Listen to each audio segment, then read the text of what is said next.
Районы республики отстают от графика работ, разработанного для подготовки к отопительному сезону. Только Владикавказ и Моздок укладываются в установленные сроки. Об этом на заседании штаба по подготовке объектов ЖКХ и топливно-энергетического комплекса к осенне-зимнему периоду доложил замминистра строительства, энергетики и ЖКХ Батрас Багаев. Большинство котельных Северной Осетии не соответствуют требованиям. Это касается не только жилищного фонда, но и социально значимых объектов. Например, в доме-интернате «Милосердие» котельная нуждается в капитальном ремонте. Особую тревогу вызывает ситуация в Верхнем Феогдоне. Там котельная до сих пор работает на мазуте, которого не хватает на весь период отопительного сезона. Из-за этого уже в конце марта батареи в домах жителей становятся холодными. В сильные морозы даже приходится закрывать школу и детский сад. Котельную мы по-любому, как ежегодно, подготовим.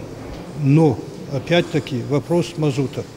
У нас единственный поставщик, который нам поставляет мазут.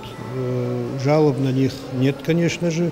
Вовремя они идут нам навстречу, даже без оплаты нас они снабжают. Но в конце концов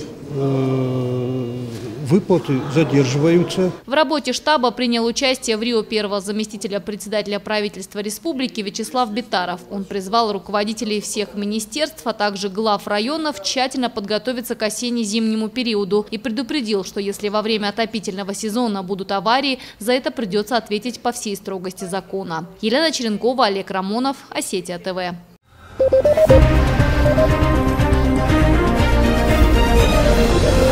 Thank you.